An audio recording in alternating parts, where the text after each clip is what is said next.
മലയാളികൾക്ക് മഞ്ഞലോഹത്തോടുള്ള അഭിനിവേശത്തെക്കുറിച്ച് അധികമൊന്നും പറയേണ്ട സാഹചര്യമില്ല. അന്താരാഷ്ട്ര വിപണിയിലും സ്വർണത്തിന്റെ കുതിപ്പ് തുടർന്നുകൊണ്ടിരിക്കുകയാണ്. കഴിഞ്ഞ ദിവസം ആയിരുന്നു കേരളത്തിൽ സ്വർണ്ണവില പവന് 1 ലക്ഷം തൊട്ടത്. ഇപ്പോഴിതാ അത് വീണ്ടും വർദ്ധിക്കുന്ന സാഹചര്യം ആണ് ഉള്ളത്. ഇന്നത്തെ വിപണി വില ഏറ്റവും ഒടുവിലത്തെ വിവരങ്ങൾ അനുസരിച്ച് പവന് 1,1880 രൂപ എന്നതാണ്. നമുക്കറിയാം, മലയാളികൾ ഇന്നലകൾ പരിശോധിച്ചാൽ തന്നെ സ്വർണം എപ്പോഴും ഇഷ്ടപ്പെട്ടിരുന്ന ആളുകളാണ്. അതിൽ വലിയൊരു ശതമാനം ആളുകളും ആഭരണം എന്ന നിലയിൽ സ്വർണം ഉപയോഗിക്കുന്നവർ ആണ്.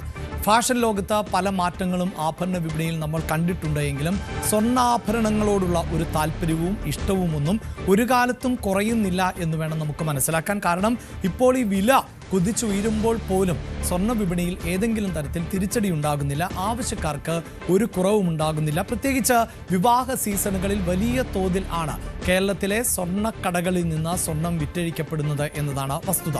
ഇനിയിപ്പോൾ സ്വർണം എന്നത് ഒരു ആഭരണം എന്ന നിലയിൽ മാത്രമാണോ മലയാളികൾ ഉപയോഗിക്കുന്നത്? ഒരിക്കലും അല്ല. മലയാളികളെ സംബന്ധിച്ചിടത്തോളം അവരുടെ ഏറ്റവും മികച്ച നിക്ഷേപങ്ങളിൽ ഒന്നാണ് സ്വർണം എന്നത്. പ്രത്യേകിച്ച് ഇടത്തരം കുടുംബങ്ങളെ സംബന്ധിച്ചിടത്തോളം ഒരുപക്ഷെ കൂടുതൽ പണം ഉള്ള ആളുകൾക്ക് മറ്റു പല നിക്ഷേപ സാധ്യതകളുമുണ്ട്. ഇപ്പോൾ നമ്മുടെ പക്കൽ അധികം പണമുണ്ടെങ്കിൽ അത് പല ഭാഗങ്ങളിലായി നമുക്ക് ഇൻവെസ്റ്റ് ചെയ്യാം. ഉദാഹരണത്തിന് ഇപ്പോൾ ഭൂമി തന്നെ വാങ്ങാവുന്ന സാഹചര്യമുണ്ട്. ചില സമയത്തൊക്കെ റിയൽ എസ്റ്റേറ്റ് ബിസിനസ് ഡൗൺ ആയിരിക്കുന്ന സാഹചര്യമുണ്ട്. ആ സമയത്ത് പലരും നിക്ഷേപിക്കുന്നത് ഭൂമിയിൽ ആണ്. പിന്നീട് വില ഉയരുന്നു എന്ന സാഹചര്യം മുന്നിൽ കണ്ടുകൊണ്ട് പുതിയ വ്യാപാര സ്ഥാപനങ്ങൾ, വ്യവസായ സ്ഥാപനങ്ങളൊക്കെ കടന്നു വരുമ്പോഴും ഭൂമിക്ക് അങ്ങനെ വില വർദ്ധിക്കും. ഉദാഹരണത്തിന് ഞാനിപ്പോൾ സംസാരിക്കുന്ന ഈ സ്റ്റുഡിയോ തന്നെ തിരുവനന്തപുരത്താണുള്ളത്. ഇവിടെ ഒരു വിഴിഞ്ഞം പ്രൊജക്റ്റ് എന്നത് വന്നത് എല്ലാവർക്കും അറിയാം. അപ്പോൾ വിഴിഞ്ഞം പദ്ധതി വരുമ്പോൾ വിഴിഞ്ഞം മേഖലയിലെ ഭൂമിക്ക് വില വർദ്ധിക്കുന്നു. അതിൻ്റെ ഒരു പ്രതിഫലനം തിരുവനന്തപുരത്തൊട്ടാകെ പ്രകടമാവുകയും ചെയ്യും. അപ്പോൾ അങ്ങനെയൊക്കെയുള്ള ആളുകൾക്ക് ഈ ഭൂമി വാങ്ങുക എന്നത് പ്രായോഗികമാകുന്ന ഒന്നാണ്. അതേസമയം ഒരിടത്തരം കുടുംബത്തെ സംബന്ധിച്ചിടത്തോളം, പ്രത്യേകിച്ച് നമ്മുടെയൊക്കെ വീട്ടമ്മമാർ അടക്കം, അവരുടെ സമ്പാദ്യം എന്നത് ഒരു ചെറിയ തുകയിലേക്ക് എത്തുമ്പോൾ അവർ പലപ്പോഴും ചെയ്യുന്നത് അല്പം സ്വർണം വാങ്ങിച്ചു വെക്കുന്നു എന്നുള്ളതാണ്. അത് നല്ലൊരു നിക്ഷേപമാണ്. കാരണം പിന്നീട് പണം ആവശ്യമായി വന്നാൽ വലിയ നൂലാമാലകൾ ഒന്നും തന്നെ ഇല്ലാതെ പണം തിരികെ ലഭിക്കാൻ പറ്റുന്ന മാർഗങ്ങളിൽ ഒന്നുകൂടിയാണ് സ്വർണം എന്നത്. സ്വർണം ഏതൊരു ബാങ്കിലും പണയം വെക്കാവുന്ന സാഹചര്യമുണ്ട്. അവിടെ സ്വർണം എന്നത് പ്യുവറായ സ്വർണ്ണമാണ് എങ്കിൽ പിന്നീട് വലിയ ഫോർമാലിറ്റികൾ ഒന്നും ഇല്ലാതെ തന്നെ ഒരു പവന് നിശ്ചിതമായ തുക നമുക്ക് ലഭിക്കും. അതല്ല, ഇനിയിപ്പോൾ സ്വർണം വിൽക്കണമെങ്കിലും വളരെ എളുപ്പത്തിൽ വിൽക്കാൻ സാധിക്കും. അങ്ങനെ ആ പണം തിരികെ ലഭിക്കുന്ന സാഹചര്യം ഉണ്ടാകുന്നു. ഒപ്പം എപ്പോഴൊക്കെ നമ്മൾ സ്വർണം വാങ്ങുന്നുണ്ടോ വിൽക്കുന്ന സമയത്ത് ആ സ്വർണത്തിൻ്റെ മൂല്യം ഉയർന്നു തന്നെയാണ് നിൽക്കാറുള്ളത് എന്നതാണ് വ്യക്തമാകുന്നത്. നമുക്കൊരല്പം സ്വർണത്തിൻ്റെ ചരിത്രത്തിലേക്ക് തന്നെ പോകാം. കാരണം സ്വർണം എന്നത് എങ്ങനെയാണ് ഈ സുരക്ഷിത നിക്ഷേപമായി ആളുകൾ കണക്കാക്കുന്നത് എന്നുള്ളതാണ്. സ്വർണത്തിൻ്റെ ഡേറ്റകൾ പരിശോധിക്കുമ്പോൾ നമുക്കൊരു 100 വർഷമൊക്കെ പോലും പിന്നിലേക്ക് പോയാൽ നമുക്ക് മനസ്സിലാക്കാൻ സാധിക്കും ഈ സ്വർണം ഘട്ടം ഘട്ടമായി അതിൻ്റെ വില ഉയർന്നു നിൽക്കുന്ന ഒരു പശ്ചാത്തലമുണ്ട് എന്ന്. 1925 ഒരു പവൻ സ്വർണത്തിൻ്റെ വില എന്നത് 13 രൂപ 75 പൈസ എന്നതായിരുന്നു എന്നത് പ്രേക്ഷകരെ ഒന്ന് ഓർമ്മിപ്പിക്കുകയാണ്. 1925 13 രൂപ 75 പൈസ. ഒരു പക്ഷേ അന്നത്തെ രൂപയുടെ മൂല്യം കണക്കാക്കുമ്പോൾ ഇത് വലിയൊരു തുകയാണ് എന്ന് മനസ്സിലാക്കാൻ സാധിക്കും. അന്ന് 13 രൂപയുണ്ടെങ്കിൽ മറ്റു പല കാര്യങ്ങളും നടക്കുമായിരുന്ന ഒരു കാലഘട്ടം കൂടിയായിരുന്നു എന്നുള്ളതാണ്. 1925 ശേഷം നമുക്കൊരു 25 വർഷങ്ങൾ പിന്നിടുമ്പോൾ എന്തായിരുന്നു സ്വർണത്തിൻ്റെ അവസ്ഥ എന്നത് കൂടി ഒന്ന് പരിശോധിക്കാം. അവിടെ ഇതാ 1950 ഒരു പവൻ സ്വർണത്തിൻ്റെ വില എന്നത് 72 രൂപ 75 പൈസ എന്നതാണ്. അതായത് 25 വർഷത്തിന് ശേഷം സ്വർണത്തിൻ്റെ വിലയിലുണ്ടായ വർധനവ് എന്നത് ഏതാണ്ടൊരു 6 മടങ്ങ് അല്ലെങ്കിൽ 5 മടങ്ങ്. 25 വർഷം കൊണ്ട് അത്രയും ആണ് വ്യത്യാസം വന്നത് എന്നതാണ് പ്രേക്ഷകർ ഓർക്കേണ്ടത്. ഇനി വീണ്ടും ഒരു 25 വർഷം 1975 പോവുക. അവിടെ നമുക്ക് ഇതുപോലെ തന്നെ കാണാൻ സാധിക്കുന്നുണ്ട്. വീണ്ടും പല മടങ്ങ്, ഏതാണ്ട് 5 or 6 മടങ്ങായി അത് ഉയരുന്നു എന്നുള്ളതാണ്. അങ്ങനെ 396 രൂപയിലേക്ക് എത്തി നിൽക്കുന്നു എന്നുള്ളതാണ്. അതായത് നമ്മുടെ രാജ്യത്തിനെ സംബന്ധിച്ചിടത്തോളം 1947 സ്വാതന്ത്ര്യം ലഭിക്കുന്നു. ആ സ്വാതന്ത്ര്യത്തിന് ശേഷം 1950 എത്തുമ്പോൾ 72 രൂപ 75 പൈസ. അത് പിന്നീട് 25 വർഷങ്ങൾ പിന്നിടുമ്പോൾ 396 രൂപ. ഇവിടെ പ്രേക്ഷകരെ ഒന്ന് ഓർമ്മിപ്പിക്കുന്നത് ഈ ഡേറ്റ എന്നത് ഓരോ വർഷത്തെയും സാമ്പത്തിക വർഷത്തിൻ്റെ അവസാനം മാർച്ച് 31 കണക്കുകൾ ആണ് പ്രേക്ഷകരുമായി പങ്കുവെക്കുന്നത്. ഇനിയിപ്പോൾ നമുക്കൊക്കെയുള്ള ഓർമ്മയുള്ള ഒരു കാലഘട്ടത്തിലേക്ക് സ്വർണ്ണവില താരതമ്യം ചെയ്യുമ്പോൾ അവിടെ 2000 കാലഘട്ടത്തിൽ എന്തായിരുന്നു സ്വർണത്തിൻ്റെ വില എന്നതാണ് പ്രേക്ഷകർ മനസ്സിലാക്കിയിരിക്കേണ്ടത്. ആ സമയത്ത് ഒരു പവൻ സ്വർണത്തിന് 3000-ന് മുകളിൽ മാത്രമാണ് വില ഉണ്ടായിരുന്നത് എന്നതാണ് മനസ്സിലാക്കേണ്ടത്. അപ്പോൾ 2000 മുതൽ 2025 വരെയുള്ള കാലഘട്ടത്തിലേക്ക് എത്തുമ്പോൾ സ്വർണ്ണവിലയിലുണ്ടായ മാറ്റം അക്ഷരാർത്ഥത്തിൽ ഞെട്ടിപ്പിക്കുന്ന ഒന്ന് എന്ന് തന്നെ നമുക്ക് പറയേണ്ടതായി വരും. 2010 ഡേറ്റ നോക്കൂ, അവിടെയും 12,280 രൂപ എന്നതാണ്. അവിടെയാണ് ഞാൻ നേരത്തെ സൂചിപ്പിച്ച 25 വർഷം കൊണ്ട് 4 മടങ്ങ് 5 മടങ്ങ് എന്നതാകുന്നുവെങ്കിൽ ഇവിടെ ഇതാ 2000 നിന്ന് 2010 എത്തുമ്പോൾ തന്നെ ഏതാണ്ട് 4 മടങ്ങിൻ്റെ വർധനവ് സ്വർണ്ണവിലയിൽ സംഭവിച്ചിട്ടുണ്ട് എന്നത് മനസ്സിലാക്കാൻ സാധിക്കും. ഇനി നമ്മൾ കുറച്ചുകൂടി ഡേറ്റകളിലേക്ക് വരുമ്പോൾ മറ്റ് കാലഘട്ടങ്ങൾ കൂടി, അതായത് 2010 നിന്ന് 10 വർഷം വീണ്ടും മാറുന്നു. 2020 എന്താണ് സംഭവിച്ചത് എന്നതുകൂടി നോക്കാം. 2020 സ്വർണത്തിൻ്റെ വില 32,000 രൂപയ്ക്ക് മുകളിലേക്ക് ഉയർന്നു എന്നുള്ളതാണ്. ഇത് മാർച്ച് 31 കണക്കാണ്. 2010 12,000-ന് മുകളിൽ ആയിരുന്നു വിലയെങ്കിൽ സ്വർണ്ണവില 2020 എത്തുമ്പോൾ വീണ്ടും ഏതാണ്ട് 3 മടങ്ങിൻ്റെ വർധനമുണ്ടാകുന്നു. അങ്ങനെ 32,000 രൂപയിലേക്ക് എത്തുന്നു. ഇനിയുള്ള ഡേറ്റകൾ ആണ് പ്രേക്ഷകർ പ്രത്യേകം ശ്രദ്ധിക്കേണ്ടത്. തൊട്ടടുത്ത വർഷം 32,880 രൂപയായിരുന്നു സ്വർണത്തിൻ്റെ വില. അതേസമയം 2022 മാർച്ച് 31 എത്തുമ്പോൾ കേവലം ഒരു വർഷം കൊണ്ട് തന്നെ 6,000 രൂപയുടെ വർധനവ് സ്വർണത്തിനുണ്ടാവുകയാണ്. അങ്ങനെ 38,120 എന്നതിലേക്ക് എത്തുന്നു. ഈ 2020 കണക്ക് പ്രേക്ഷകർ ഒന്ന് പ്രത്യേകം ശ്രദ്ധിച്ചുകൊള്ളൂ. കാരണം ഇനി അങ്ങോട്ടേക്ക് പോകുന്ന വില എന്നത് കുതിച്ചുയരുന്ന വില എന്നത് നമുക്ക് മനസ്സിലാക്കാൻ സാധിക്കും. 2022 38,120 രൂപയെങ്കിൽ അത് 2023 എത്തുമ്പോൾ ആണ് അതിൽ വലിയ മാറ്റം സംഭവിച്ചു എന്ന് നമുക്ക് മനസ്സിലാക്കാൻ സാധിക്കുന്നത്. അടുത്ത ഡേറ്റയിലേക്കാണ് നമ്മൾ പോകുന്നത്. 2023 എത്തുമ്പോൾ ദാ നോക്കൂ, 44,000 രൂപയായി ഒരു പവൻ സ്വർണത്തിൻ്റെ വില ഉയർന്നു 2023 മാർച്ച് 31. അത് 2024 എത്തുമ്പോൾ 50,200 രൂപയിലേക്ക് എത്തി എന്നുള്ളതാണ്. ഒരു വർഷത്തിൽ ഉണ്ടായ മാറ്റമാണ്. ആ 50,000-ൽ നിന്ന് 50,200 എന്നത് 2024 മാർച്ച് 31 കണക്കാണ്. അത് 2025 മാർച്ച് 31 ഈ വർഷം തുടക്കത്തിൽ ആദ്യത്തെ 3-ാം മാസത്തിൽ എത്തി നിന്നത് 67,400 രൂപയാണ്. അതാണ് പ്രേക്ഷകർ ഓർക്കേണ്ടത്. ഈ സാമ്പത്തിക വർഷത്തിൻ്റെ അവസാനം ഉണ്ടായിരുന്നത് 67,400 രൂപ എന്നതാണ്. അതാണ് ഇപ്പോൾ ഈ മട്ടിൽ കുതിച്ചുയർന്നത് എന്നതാണ് എടുത്തു പറയേണ്ടത്.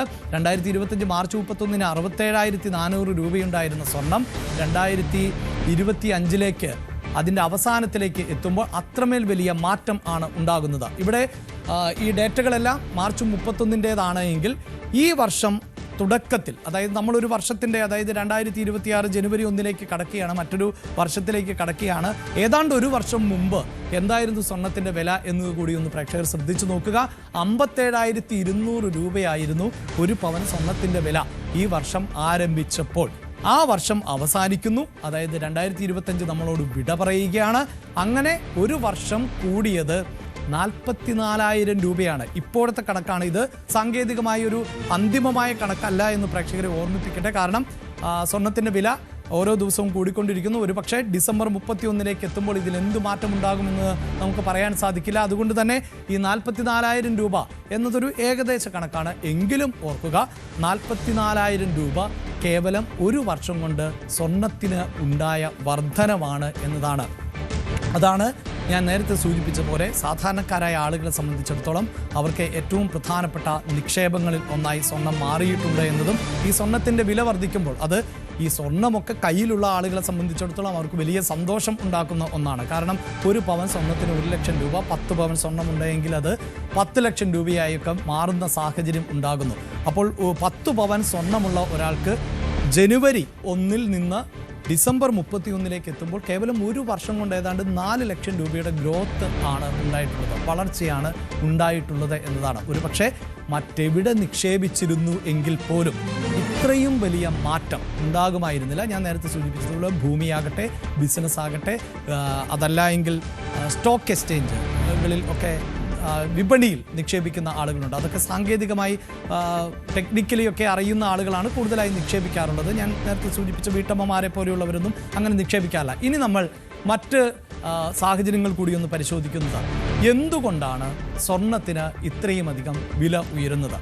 നേരത്തെ ഒരു ഡേറ്റ ഞാൻ പ്രേക്ഷകരുമായി പങ്കുവച്ചിരുന്നു. അത് 1925 മുതൽ ഉള്ള ഡേറ്റയാണ്. ഏതാണ്ട് 75 വരെ അല്ലെങ്കിൽ 2000 വരെയുള്ള കണക്കുകളൊക്കെ പരിശോധിക്കുമ്പോൾ ഈ സ്വർണത്തിൽ ഇത്ര വലിയ കുതിപ്പുണ്ടാകുമായിരുന്നില്ല. എന്നാൽ പിന്നീട് വിപണി സാഹചര്യങ്ങൾ മാറുന്ന പശ്ചാത്തലമുണ്ടാകുന്നു. അതിലേറ്റവും പ്രധാനപ്പെട്ടത് എന്നത് സ്വർണം ഒരു സുരക്ഷിത നിക്ഷേപം ആണ് എന്നതാണ്. ഞാൻ സൂചിപ്പിച്ചു കഴിഞ്ഞു, മധ്യവർത്തി കുടുംബത്തിന് അടക്കം അവർക്ക് ചെറിയ തോതിൽ തുകയുണ്ടായാൽ ആ തുക നിക്ഷേപമായി വാങ്ങാൻ പറ്റുന്ന ഏറ്റവും എളുപ്പത്തിൽ ക്രയവിക്രയം സാധ്യമാകുന്ന ഒരു പ്രൊഡക്റ്റ് എന്നത് സ്വർണ്ണമാണ്. അതുകൊണ്ട് എല്ലാവരും സ്വർണ്ണത്തിൽ നിക്ഷേപിച്ചാൽ അതൊരിക്കലും നഷ്ടം വരില്ല എന്ന തോന്നൽ ഉണ്ടാകുന്നു. അതുകൊണ്ട് തന്നെ സ്വർണ്ണത്തെ ഒരു സുരക്ഷിത നിക്ഷേപമായി കണക്കാക്കുന്നു എന്നതുകൊണ്ടാണ് സ്വർണ്ണത്തിൻ്റെ വില ഉയരുന്നത്. അതോടൊപ്പം തന്നെ രണ്ടാമത്തെ ഘടകമായി കണക്കാക്കേണ്ടത് രൂപയുടെ മൂല്യ തകർച്ച എന്നതാണ്.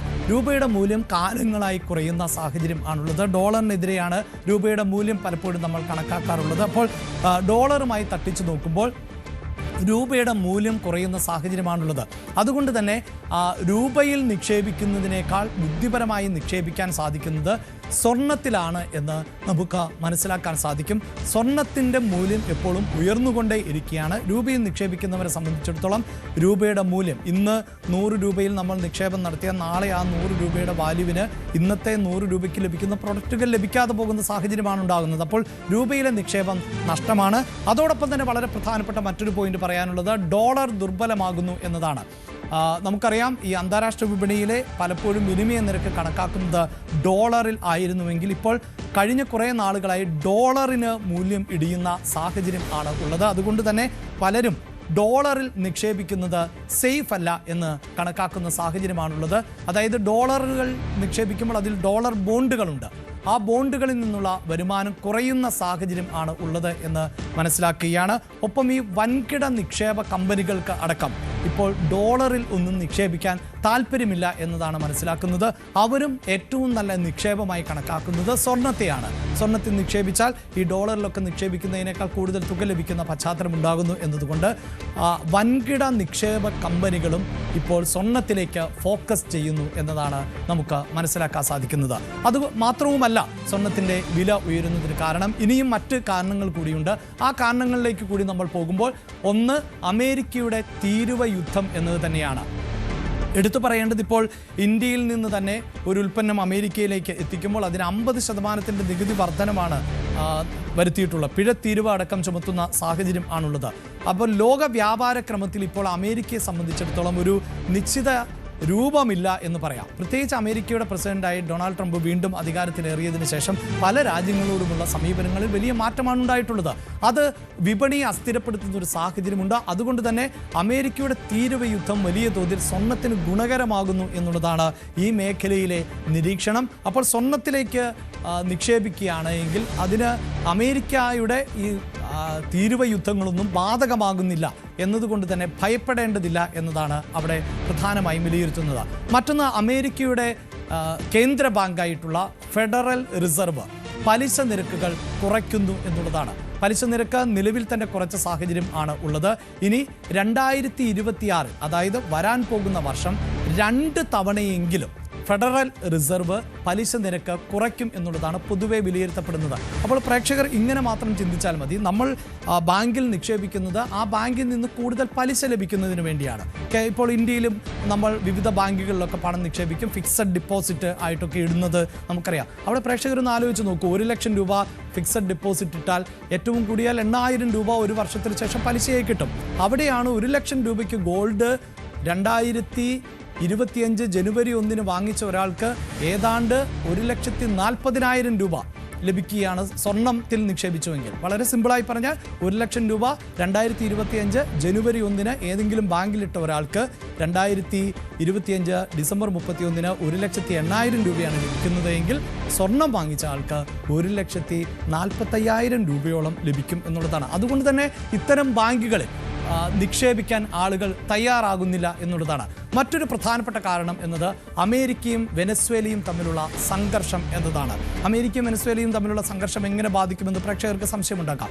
ഈ വെനസ്വേല എന്ന രാജ്യം ലോകത്ത് തന്നെ ഏറ്റവും അധികം ക്രൂഡ് ഓയിൽ ശേഖരം ഉള്ള രാജ്യമാണ്. അപ്പോൾ വെനസ്വേലയും അമേരിക്കയും തമ്മിൽ എപ്പോഴും ചില പ്രതിസന്ധികളും സംഘർഷങ്ങളും ഒക്കെ ഉടലെടുക്കാറുണ്ട്. അത് പിന്നീട് രമ്യമായി പരിഹരിക്കുന്ന സാഹചര്യമുണ്ട്. ഒരു ചെറിയ രാജ്യമാണ് വെനസ്വേല എങ്കിൽ പോലും അവരെപ്പോഴും കർശനമായ നിലപാടുകൾ ആ രാജ്യത്തിൻ്റെ നയതന്ത്രത്തിൽ പലപ്പോഴും വിട്ടുവീഴ്ചയ്ക്ക് വഴങ്ങാറില്ല. അപ്പോൾ അതുകൊണ്ട് തന്നെ ഈ രാജ്യങ്ങൾ തമ്മിൽ നിലനിൽക്കുന്ന സംഘർഷം എന്നത്, അല്ലെങ്കിൽ അവർ തമ്മിലുള്ള ബന്ധം, വെനസ്വേലയും അമേരിക്കയും തമ്മിലുള്ള ബന്ധം എപ്പോഴൊക്കെ വഷളാകുമോ അപ്പോഴെല്ലാം ക്രൂഡ് ഓയിൽ വിലയിൽ അത് വലിയ ചലനങ്ങൾ ആണ് സൃഷ്ടിക്കുക എന്നതുകൊണ്ട് തന്നെ ആ ഇൻഡസ്ട്രിയെ കൂടുതൽ കരുപ്പിടിപ്പിക്കുക എന്നത് ഇതിനെ കൂടി ആശ്രയിച്ചുകൊണ്ടായിരിക്കും ഇരിക്കുക. മറ്റൊന്ന് റഷ്യയും യുക്രൈനും തമ്മിലുള്ള സംഘർഷമാണ്.